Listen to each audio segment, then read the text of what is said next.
Ukraine's second city, Kharkiv, just 20 miles from the Russian border, has been pounded week in, week out since the full-scale invasion began. In the early hours of this morning, the latest strike. 5 people were killed, 25 injured, including 2 children. This man was working a night shift when he got the call to come home. His wife and daughter asleep in their apartment when the missile hit. A neighbour explains on his behalf. His daughter and wife are under the rubble. He was on a 24-hour shift when he got the call to come home. They're still in there. I'm in shock. So he waits for a call from them. We don't know whether it ever came or not. What's left of the city of Ovchansk, same district, practically buttresses the border. The Russians have been amassing troops near here, feeding a new front opened up close by.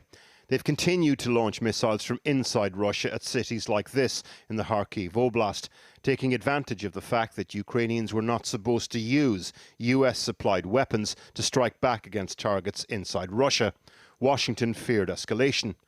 Yesterday, President Biden lifted some of those restrictions. Antony Blinken at a NATO meeting in Prague today.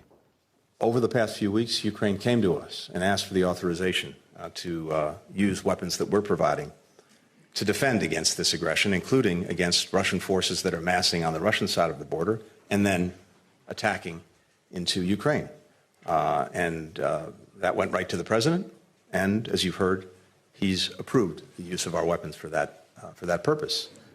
Germany followed suit today. Countries like Britain and France had already given the green light.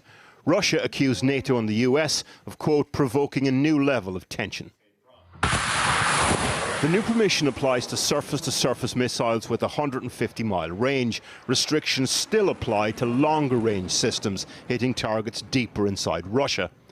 The drip feed of permission and delayed delivery, a frustration for those actually manning the barricades in Ukraine, something we put to a former US general and CIA director.